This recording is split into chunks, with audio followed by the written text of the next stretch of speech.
بزرگوں، پیارے بھائیوں اور بچوں، اللہ تبارک و تعالیٰ کا لاکھ شکر ہے کہ اس نے جمعۃ المبارک کی برکتوں سے ہمیں مستفید ہونے کا موقع عطا فرمایا ہے۔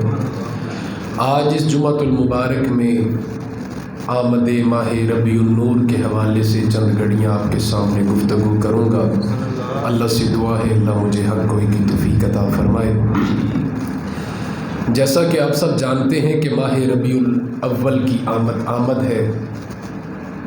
اس ماہ ربیع النور کو ہر سال جوش و خروش کے ساتھ منایا جاتا ہے، نہ صرف میرے شہر میں، نہ صرف میرے ملک میں، بلکہ پوری دنیا کے اندر ملکی سطح پر، قومی سطح پر جلوس نکالے جاتے ہیں، گلیاں سجائی جاتی ہیں، سڑکیں سجائی جاتی ہیں، نگر آباد کیے جاتے ہیں، قومی سطح پر کانفرنسوں کا انعقاد کیا جاتا ہے، تمام مساجدوں میں محافل کا انتظام کیا جاتا ہے۔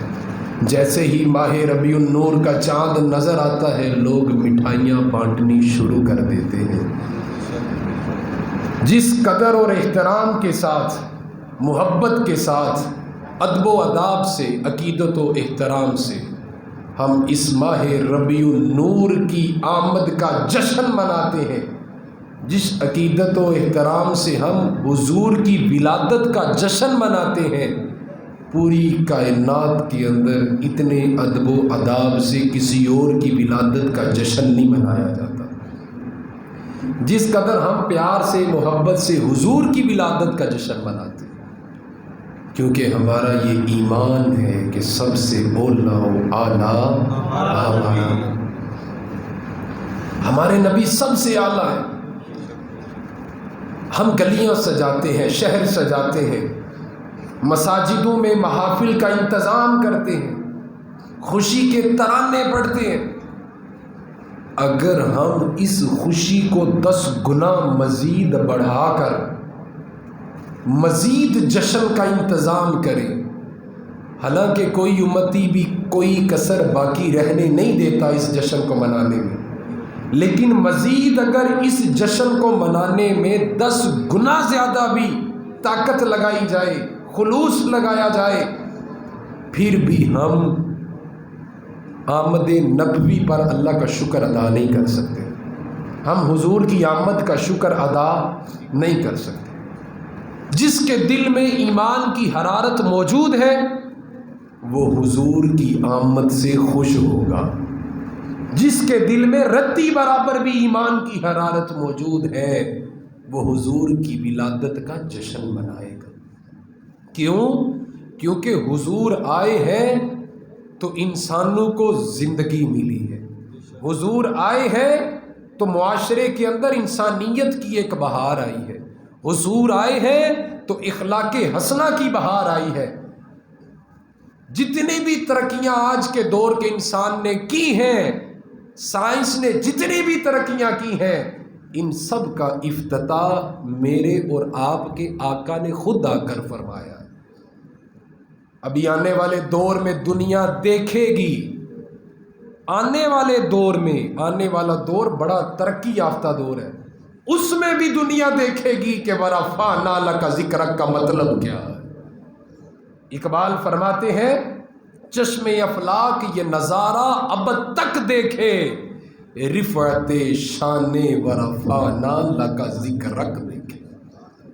جیسے جیسے وقت گزرتا جائے گا میرے اور آپ کے آقا کا ذکر مزید بلند ہوتا چلا جائے گا۔ جس طرح ہم ہر ماہ ربیع النور میں، ربیع الاول شریف میں محبتوں کا اظہار کرتے ہیں، جشن مناتے ہیں، جھنڈیاں لگاتے ہیں، سڑکیں گلیاں سجاتے ہیں، اگر ہم اظہار محبت کے ساتھ ساتھ حضور کی تعلیمات پر بھی عمل کر لیں، حضور کے اسوہ حسنہ پر عمل کر لیں، تو یہ قوم جو آج مشکلات کا شکار ہے، اگر یہ حضور کی تعلیمات پر عمل کرے تو یہ ایک عظیم قوم بن کر سامنے آئے۔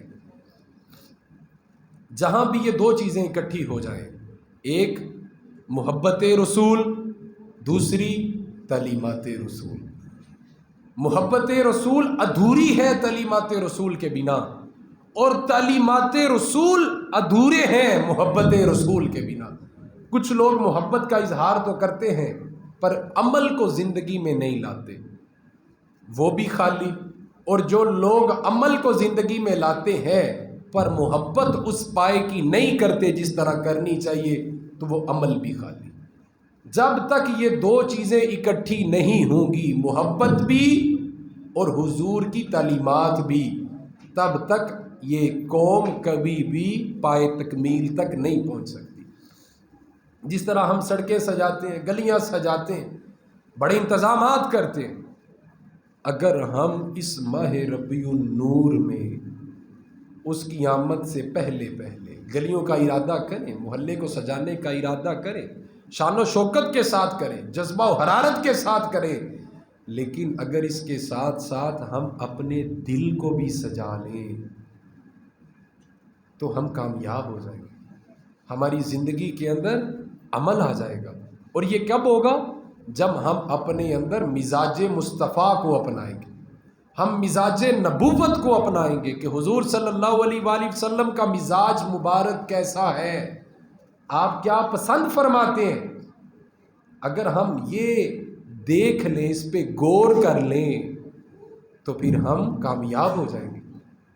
بہت سارے لوگ ایسے ہیں، بعض اوقات دیکھا جاتا ہے لاکھوں روپے کی آتش بازی کرتے ہیں، وہ اپنے انداز میں اظہار محبت کرتے ہیں، اپنا انداز ہے ان کا، اپنے انداز میں اظہار محبت کرتے ہیں، فائرنگ کرتے ہیں، آتش بازی کرتے ہیں، لیکن وہ اللہ رسول سے بھی پوچھ لیتے کہ وہ کس طرح خوش ہوتے ہیں۔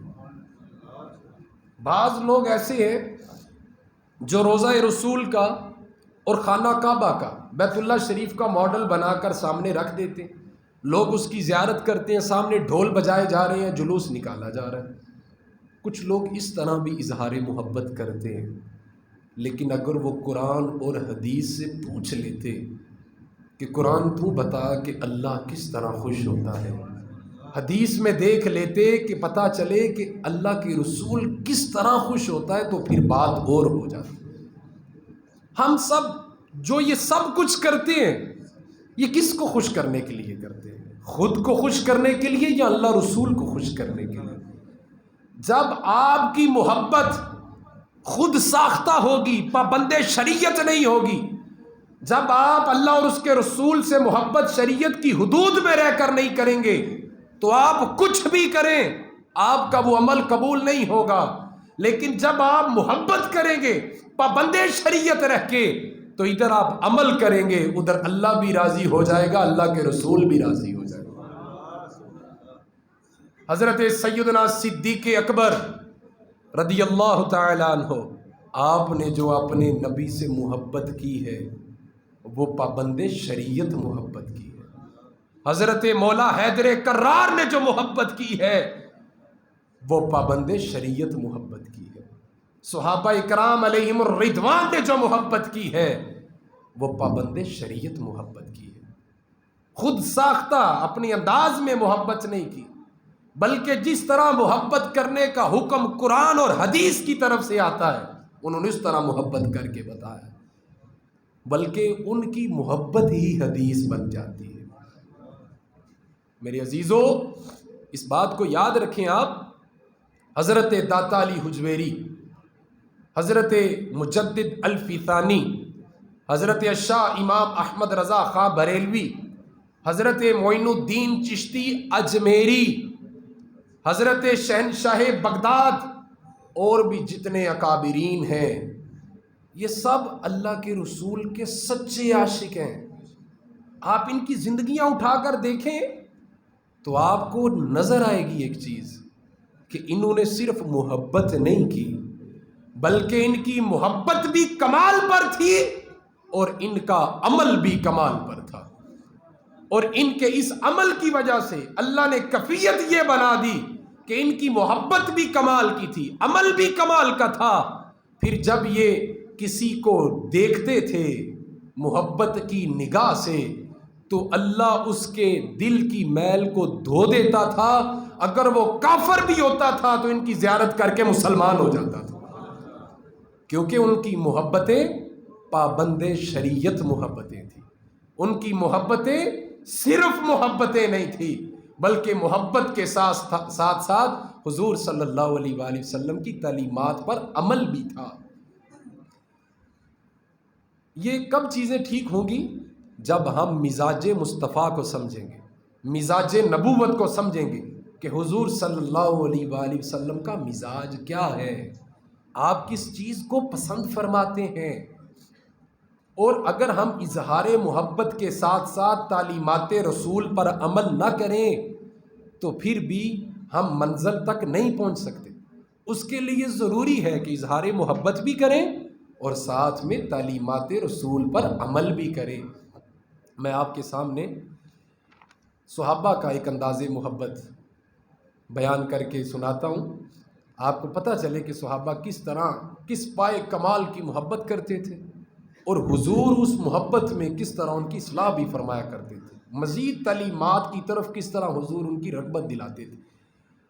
امام شاطبی الاعتصاب بالکتاب والسنہ اس کے اندر آپ روایت کرتے ہیں، آپ فرماتے ہیں کہ حضور صلی اللہ علیہ وآلہ وسلم جب وضو فرمایا کرتے تھے تو آپ کے اعضائے مبارک کے ساتھ جو پانی لگتا تھا صحابہ وہ پانی زمین پہ نہیں گرنے دیتے تھے.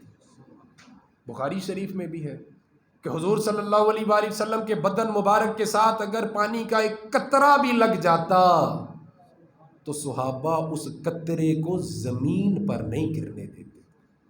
جب حضور کلی مبارک فرماتے، حضور وضو فرماتے، ایک قطرہ بھی زمین پہ نہ گرتا، صحابہ اپنے ہاتھوں کو نیچے پھیلا لیتے، جس کے ہاتھ میں جو تبرک آتا وہ اپنے ہاتھوں کے ساتھ اسے مس کر کے اپنے منہ پہ پھیر لیا کرتا.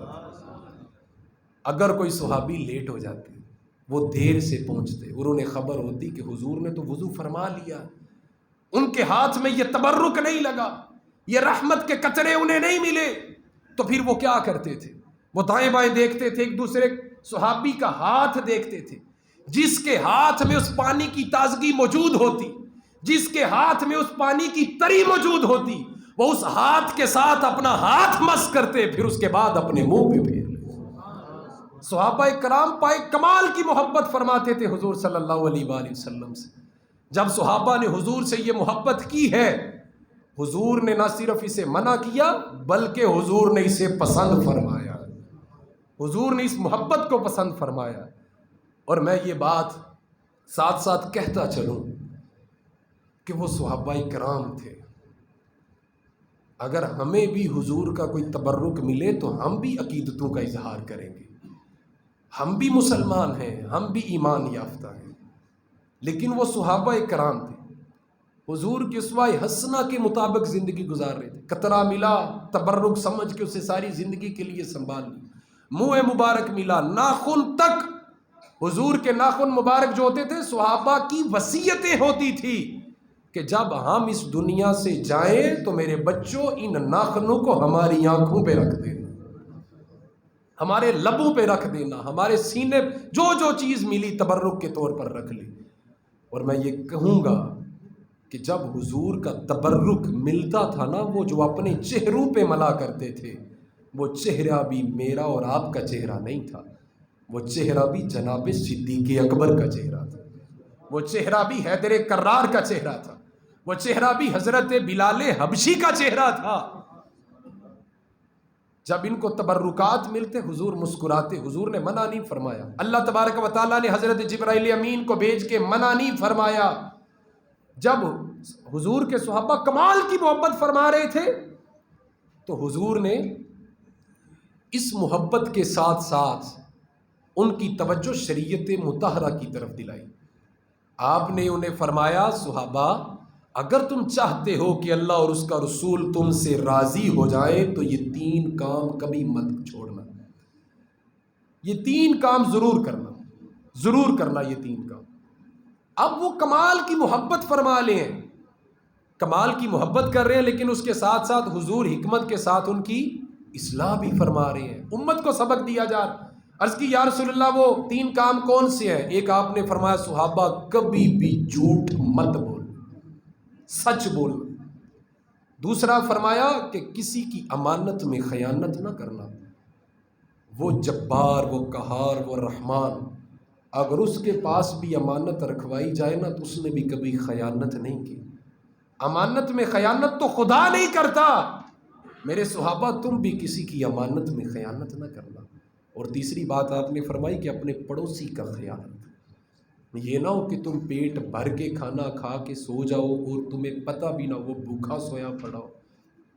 3 باتیں ارشاد فرمائی. 1، سچ بولنا، جھوٹ نہیں بولنا، کچھ بھی ہو جائے، کچھ بھی ہو جائے. دوسرا فرمایا امانت میں کیا نہیں کرنا؟ خیانت نہیں کرنا، کیونکہ اللہ بھی کسی کی امانت میں خیانت نہیں کرتا. یہ بہت بڑی بات ہے. اور تیسرا ارشاد فرمایا پڑوسی کا خیال رکھنا. یہ 3 کام حضور نے اس موقع پر فرمائے ہیں جس موقع پہ صحابہ کمال کی اظہار محبت فرما رہے ہیں، اور حضور اس اظہار محبت سے خوش بھی ہو رہے ہیں، اس کے فضائل بھی بیان کر رہے ہیں. لیکن اس کے ساتھ ساتھ حضور اپنے مزاج نبوت کے مطابق ان کی اصلاح بھی فرما رہے ہیں، شریعت مطہرہ کی طرف ان کی رغبت بھی دلا رہے ہیں. اور حضور نے ارشاد فرمایا صحابہ اگر تم یہ 3 کام کرو گے اللہ بھی تم سے راضی ہوگا، اللہ کے رسول بھی تم سے راضی. تو میں آپ سے عرض کر رہا تھا کہ پہلی بات اظہار محبت ہے. اظہار محبت ادھورا ہے شریعت مطہرہ کے بنا، اور شریعت مطہرہ ادھوری ہے اظہار محبت کے بنا. صحابہ کمال کی اظہار محبت فرماتے، حضور اس محبت سے خوش بھی ہوتے، انہیں دعا بھی دیتے، لیکن اس کے ساتھ ساتھ حضور اپنے صحابہ کی شریعت مطہرہ کی طرف رغبت بھی دلاتے.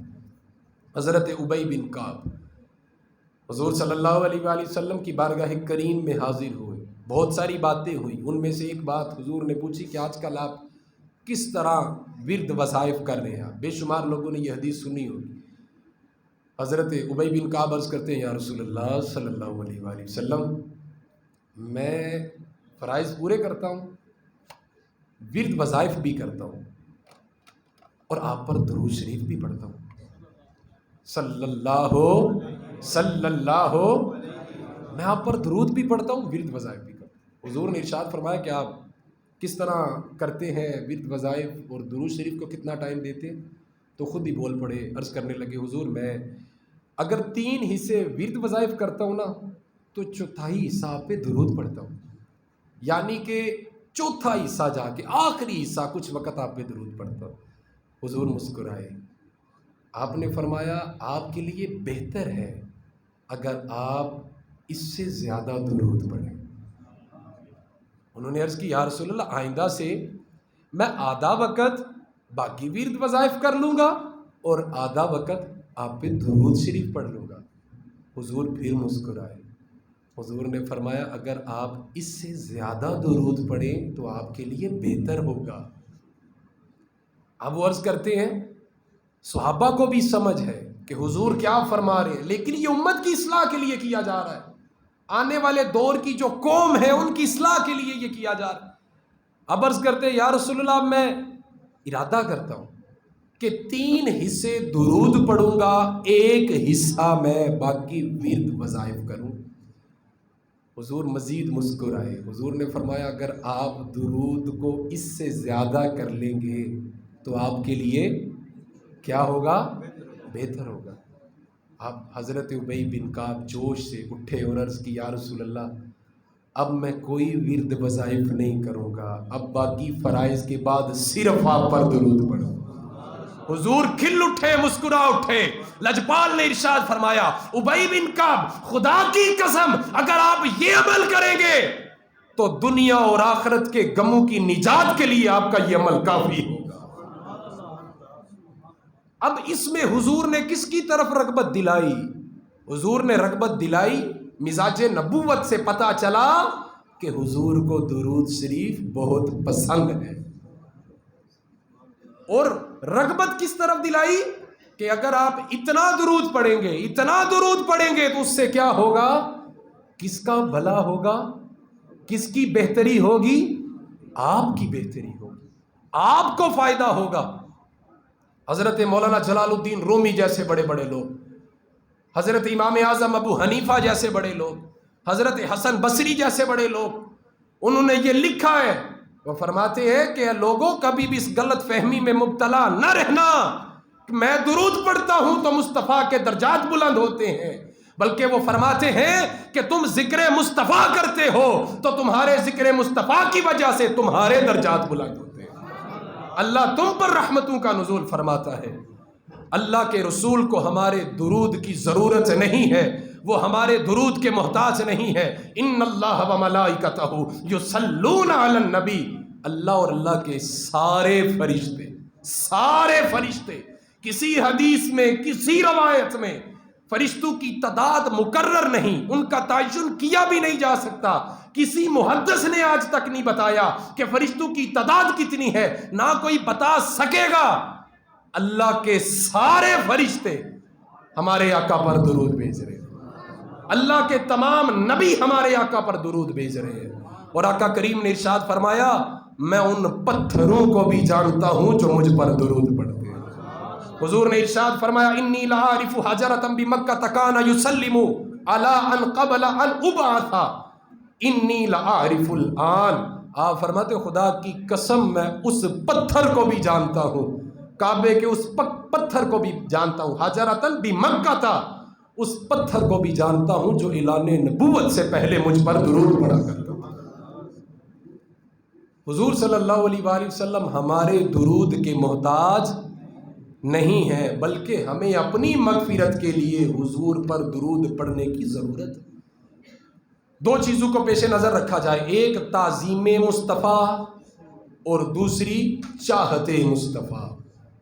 جب آپ کے دل میں یہ خیال ہوگا کہ میں جن پر درود پڑھ رہا ہوں ان کا رتبہ میری سوچ سے بلند ہے، ان کا مقام میری عقل سے، میرے علم سے بلند ہے، جب آپ اس انداز میں ان پر درود پڑھیں گے تو اس درود سے آپ کو حضوری ملے گی۔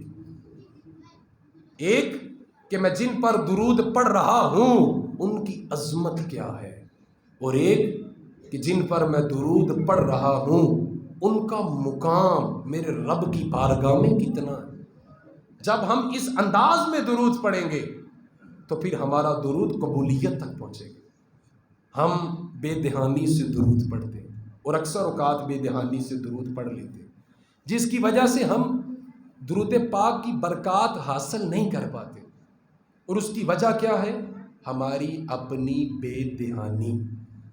بڑے بڑے اکابرین نے اپنی زندگی کا انالیسس بیان کیا، تجربہ بیان کیا، وہ کہتے ہیں ہم نے اس چیز کو آبزرو کیا، اس چیز کو فیل کیا، محسوس کیا ہے کہ ہمیں جو کچھ بھی ملا ہے، حتیٰ کہ اگر دین کی خدمت کی نوکری ملی ہے تو درود شریف کی برکت کی وجہ سے۔ اتنی عظمت ہے درود، اتنے فضائل، درود شریف کے اتنے فضائل ہیں میں نہیں بیان کر سکتا، کوئی بھی بیان نہیں، کوئی محدث، کوئی پیر، کوئی مفتی، کوئی شیخ الحدیث، شیخ القرآن درود پاک کے فضائل بیان نہیں کر سکتا۔ یہ نہیں کہ وہ کر نہیں سکتے، اس کا مطلب ہے کہ وہ ختم نہیں کر سکتے۔ اتنے فضائل ہیں کہ زندگی ختم ہو جائے گی، فضائل ختم نہیں ہوتے، اتنے فضائل۔ 1450 سال میں علماء کرام نے ہزاروں کتابیں لکھی ہیں فضائل درود میں، ہزاروں کتابیں، سینکڑوں نہیں، ہزاروں کتابیں لکھی ہیں، لیکن اگر کسی شخص نے درود کے فضائل نہ سنے ہوں، بڑی محتاط بات کر رہا ہوں عاشقوں کے لیے، اگر کسی شخص نے درود کے فضائل نہ سنے ہوں، اسے نہ پتا ہو کہ درود کی عظمت کیا ہے، اسے نہ پتا ہو کہ درود کی وجہ سے اللہ کے کون کون سے فضل ہوتے ہیں، لیکن رتی برابر اس کے دل میں ایمان ہو تو اس کا ایمان اس سے درود پڑھوا دے گا۔ ایک تو یہ ہے نا کہ اس بندے نے فضائل سنے، اسے پتا ہے کہ یہ درود پڑھو تو یہ درجہ، یہ درود پڑھو تو اتنے تبرکات ملتے ہیں، فضائل ملتے ہیں، اللہ کی رحمتیں ہوتی، اور ایک وہ جسے پتہ ہی نہیں کہ درود کے فضائل کیا ہیں، اس کے متبادل کون سی چیزیں اللہ نازل کرتا ہے مجھ پہ، جب وہ اگر اس کے دل میں ایمان کی رتی برابر بھی قدر اور حرارت ہے تو اس کا ایمان اس سے درود پڑھوا لے گا۔ اللہ تبارک و تعالیٰ کے بعد اس پوری کائنات کے اندر ہمارے سب سے بڑے محسن کون ہیں؟ انسانیت کے سب سے بڑے محسن فخر سے نام لیا کرے میرے اور آپ کے آقا حضرت محمد مجتبیٰ صلی اللہ علیہ وآلہ وسلم۔ ہمیں اپنے حضور کا جب نام لینا چاہیے تو پھر ایسے جوش سے آواز نکال کے دم بھر کے نام لینا چاہیے، اور پتہ چلے کہ ہمارے بڑے کون ہیں، ہم کن کے منگتے ہیں، کن کا کھاتے ہیں، کن کا ہاتھ ہمارے سر پہ۔ حضور صلی اللہ علیہ وآلہ وسلم، آپ کے دروازے سے ہمیں ایمان ملا ہے، یہ بات مانتے ہیں آپ؟ مانتے ہیں؟ آپ کے سینے مبارک سے ہمیں رب کا قرآن ملا ہے، یہ بات بھی آپ مانتے ہیں؟ جو بندہ یہ مانتا ہے کہ ایمان ہمیں حضور کے دروازے سے ملا ہے، رب کا قرآن حضور کے سینے سے ملا ہے، تو پھر کبھی اسے کہنا نہیں پڑے گا حضور پر درود پڑھو، بلکہ وہ خود بخود حضور پر درود پڑھا کرے گا۔ میں ممبر مبارک پہ بیٹھا ہوں بوضو، بڑی محتاط بات کرنے لگا ہوں اور بہت بڑی بات کرنے لگا ہوں۔ ہم نے اپنی زندگی میں اپنے گناہوں پہ، ہم نے اپنی زندگی میں اپنے گناہوں پہ آج تک اتنے آنسو نہیں بہائے ہوں گے جتنے آنسو ہمارے گناہوں پہ ہمارے آقا نے بہائے۔ ہم نے اپنے گناہوں پہ آج تک اتنے آنسو نہیں بہائے جتنے آنسو میرے اور آپ کے آقا نے ہمارے لیے بہائے۔ یا رسول اللہ، ہم کس طرح شکریہ ادا کریں آپ کا، کن الفاظ میں شکریہ ادا کریں آپ کا؟ میں ان پر درود کیوں نہ پڑھوں جو میری بخشش کے اور نجات کے متمنی ہیں؟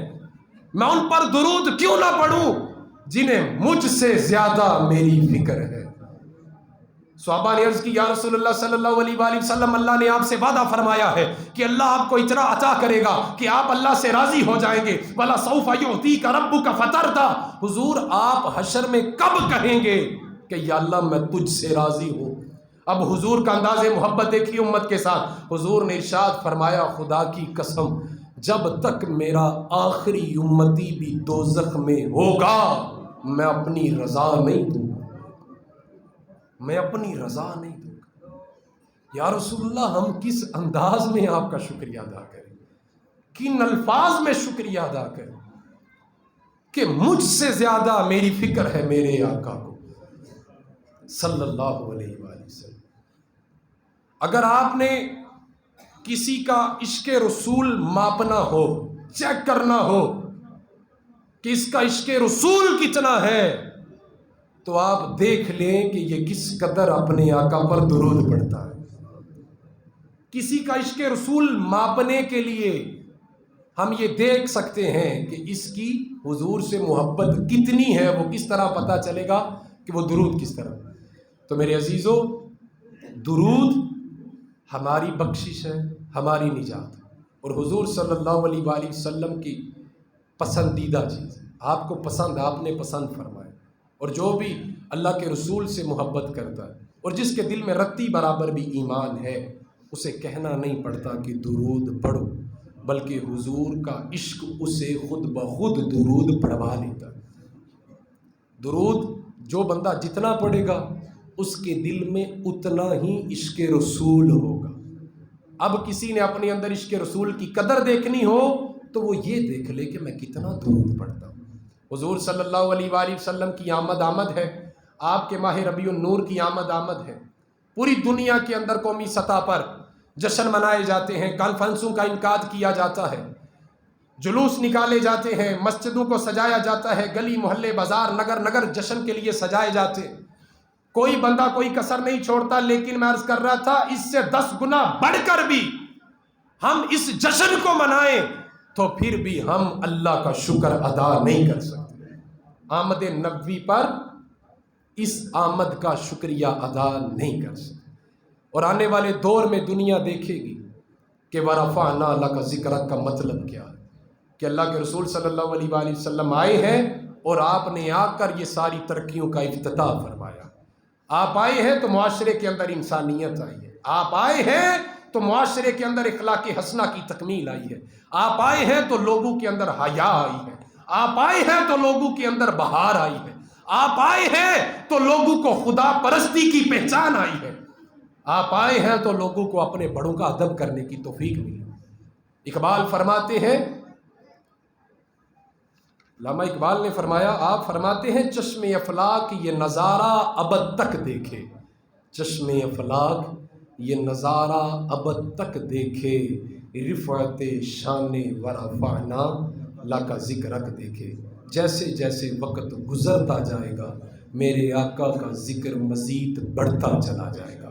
ہمیشہ بدعت خیر الانام میں گزرے، دعا ہے یہ عمر درود و سلام میں گزرے۔ ہر سال کی طرح اس مسجد میں، جامع مسجد نظامی میں، آستانہ عالیہ نظامیہ میں جو محافل کا انتظام صبح کیا جاتا ہے، اس کے حوالے سے آپ سب کو دعوت دیں گے۔ میرے پیر طریقت، رہبر شریعت، درویش اہل سنت، سفیر اہل سنت، میرے والد گرامی، آپ سب کے میرے پیر و مرشد حضرت قبلہ پیر حکیم زباد الرحمن نظامی سیفی دامت برکاتہم العالیہ، میں آپ کو دعوت دوں گا، آپ خود آئیں اور اس محفل مبارک کی آپ کو خود دعوت دیں اور آپ اس محفل میں شریک ہو۔ وآخر دعوانا ان الحمدللہ۔